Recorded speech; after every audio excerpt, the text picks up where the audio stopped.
Kita menerima kuasa supaya kita dapat mengalami perubahan. Kita yang tadinya hidup di dalam kegelapan, kita yang tadinya hidup sukar untuk berbuat seperti apa yang Tuhan inginkan, berbuat baik, berbuat dan berperilaku sempurna, sulit. Tetapi sekarang kita harus dapat mengalami perubahan bersama dengan Roh Allah, bersama dengan kuasa yang kita terima. Untuk apa kuasa itu? Memampukan kita menjalani kesulitan-kesulitan yang kita alami supaya karakter kita bisa berubah menjadi serupa dengan Tuhan kita Yesus Kristus. Kita punya karakter harus berubah. Mungkin kita melayani, kita harus berubah karakternya. Kita percaya Yesus sebagai Tuhan dan Juru Selamat, kita harus berubah. Tidak sedikit ke orang yang hidupnya merasa kelihatannya baik, tetapi dia menyimpan dendam.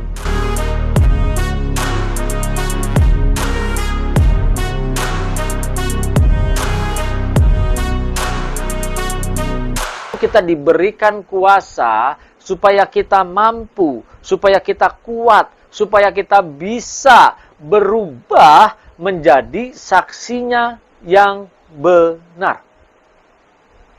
Kalau saat ini banyak orang mengejar kuasa hanya demi mujizat, mengejar kuasa supaya dia bisa terkenal, melakukan kesembuhan sana-sini, sana-sini. Bukan kita nggak percaya mujizat loh, kita percaya mujizat. Tetapi bukan itu fokusnya. Justru fokusnya adalah bagaimana kita bisa mengalami Tuhan dalam kehidupan ini. Mujizat yang sesungguhnya adalah ketika kita dapat masuk di langit yang baru dan bumi yang baru, bersama-sama memerintah. Disinilah.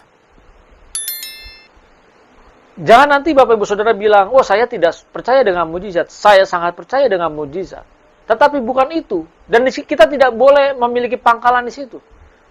Kita harus meyakini kuasa yang diberikan itu untuk memampukan kita mengalami perubahan di dalam hidup ini.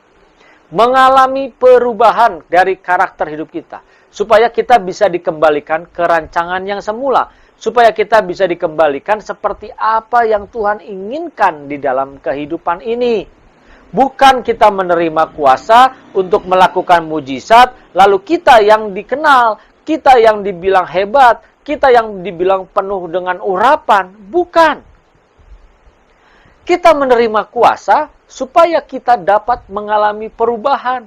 Kita yang tadinya hidup di dalam kegelapan, kita yang tadinya hidup sukar untuk berbuat seperti apa yang Tuhan inginkan, berbuat baik, berbuat dan berperilaku sempurna, sulit.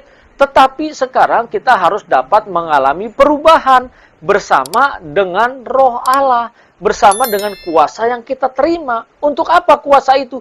Memampukan kita menjalani kesulitan-kesulitan yang kita alami supaya karakter kita bisa berubah menjadi serupa dengan Tuhan kita Yesus Kristus.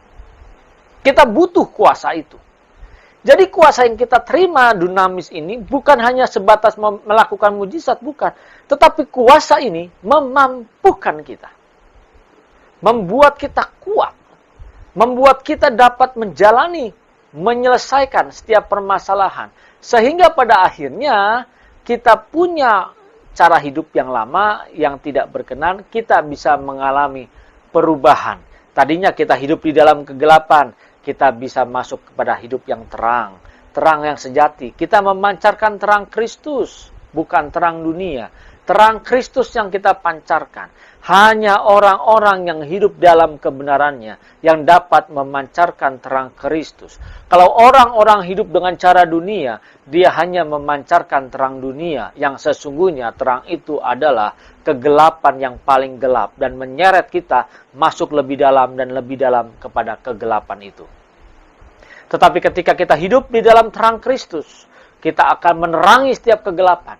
Kita akan menelanjangi setiap kegelapan, kesalahan, keburukan, ketidaktepatan yang mendukakan hati Bapa di surga. Ayo, mari Bapak Ibu Saudara yang dikasihi oleh Tuhan kita Yesus Kristus. Dengan hal seperti ini kita yang mengaku sebagai utusan-utusannya, kita harus bisa memandang bahwa masalah dalam hidup kita, kemiskinan, pencobaan, penderitaan, Itu semua harus kita jalani. Itu semua bukan apa-apa. Tetapi itu harus kita bisa atasi. Kenapa? Karena Tuhan kita Yesus Kristus pun mengalami permasalahan ini. Dia mengalami pencobaan, dia mengalami penderitaan, dia berjalan memikul salibnya. Sekarang mau tidak Bapak, Ibu, Saudara, dan saya memikul salib kita masing-masing? Memikul penderitaan kita masing-masing. Tidak sedikit saya menemukan orang percaya Yesus sebagai Tuhan dan Juru Selamat, tetapi dia tidak mau memikul itu. Dia tidak mau mengalami penderitaan. Dia hanya mau bahagia. Kalau ditanya, saya mau bahagia hidup di dunia ini. Buat apa saya percaya Yesus kalau saya menderita? Buat apa saya percaya Yesus kalau hidup saya susah? Tuh. Tidak sedikit kan? Kita tertipu loh. Kalau kita menderita di dunia ini 70 tahun. Apa artinya 70 tahun? Kalau setelah itu kita harus hidup kekal, hidup bersama-sama dengan Dia. Kita harus memilih. Kita tidak bisa memilih dua Tuhan. Kita harus memilih salah satunya. Kalau kita mau memilih bahagia di bumi ini, maka kita akan sulit untuk bahagia di kekekalan nanti. Kalau kita bahagia di bumi ini, karena kita lebih mengutamakan daging kita. Kalau kita mau bahagia di bumi ini, bahagialah di dalam tunduk dan taat akan Tuhan. Kalau memang Tuhan mengizinkan kita untuk menikmati segala yang ada, terimalah. Tetapi kita tidak boleh terikat dengan dunia ini. Keterikatan kita dengan dunia ini akan membuat kita merasa takut meninggalkan dunia ini. Kalau kita tidak terikat dengan dunia ini, kita tidak takut kapanpun kita meninggalkan dunia ini. Kapanpun kita dipanggil pulang ke rumah Bapa di surga. Kapanpun kita harus menghembuskan nafas kita di ujung jalan kehidupan ini. Kita tidak takut karena kita sudah siap. Ayo Bapak, Ibu, Saudara yang dikasihi oleh Tuhan Yesus Kristus. Kita punya karakter harus berubah. Mungkin kita melayani, kita harus berubah karakternya. Kita percaya Yesus sebagai Tuhan dan Juru Selamat, kita harus berubah.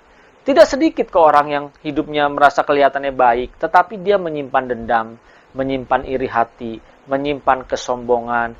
Dia singkirkan. Saya melihat sendiri dan menyaksikan bahkan orang-orang dalam dunia pelayanan. Dia menjual nama seseorang, dia menjual nama hamba Tuhan hanya demi kepentingannya. Dikit-dikit dia menjual nama itu. Tapi apakah benar? Ini hanya demi kepentingan dia. Mari Bapak, Ibu, Saudara, mungkin kita melayani, tetapi marilah kita melayani Tuhan, bukan melayani diri sendiri. Tidak sedikit orang yang melayani, dia memilih-milih orang, dia membeda-bedakan satu dengan yang lainnya, hanya demi kepentingannya. Supaya dia yang dikenal, supaya dia yang merasa hebat, supaya dia yang dielu-elukan. Ayo, Bapak, Ibu, Saudara, sekaranglah ambil keputusan supaya kita dapat berubah menjadi serupa dengan Tuhan kita Yesus Kristus. Karena kita semua nanti akan menantikan kedatangan Tuhan kita Yesus Kristus di awan-awan kemuliaan. Hanya ada dua pilihan. Dia datang lebih dulu dan kita menyongsongnya di awan-awan kemuliaan, atau kita mati lebih dulu dan kita menyongsongnya di tempat yang Bapa janjikan dan Dia menantikan kita di sana. Tinggal pilih. Kita nggak tahu mana yang main duluan. Kalau malam ini kita mati, berarti ini hari kiamat kita dan kita berjumpa dengan Tuhan kita Yesus Kristus. Tetapi kalau malam ini Tuhan Yesus yang datang lebih dulu, berarti kiamat di dunia ini, maka kita pun akan berjumpa.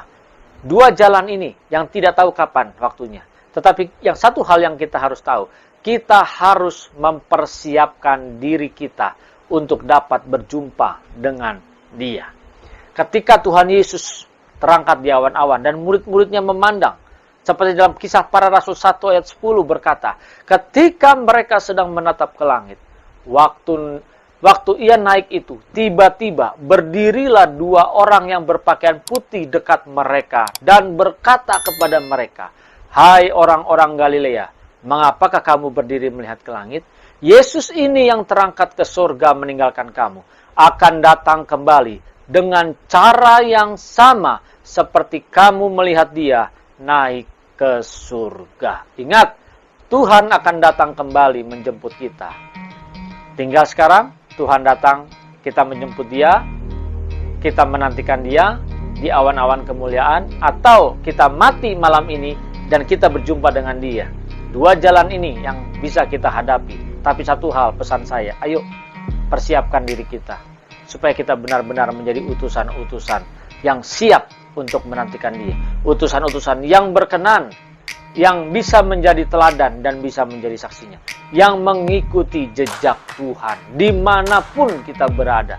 Walau mungkin jalan-jalan itu gelap bagaikan di belantara yang begitu gelap, tapi kita harus tahu, kita harus rubah mindset kita. Kita harus rubah pola berpikir kita. Marilah kita bisa menjadi saksi yang benar, utusan yang benar, agar kita dapat mempermuliakan Bapa kita di surga. Tuhan Yesus Kristus memberkati. Salam transformasi.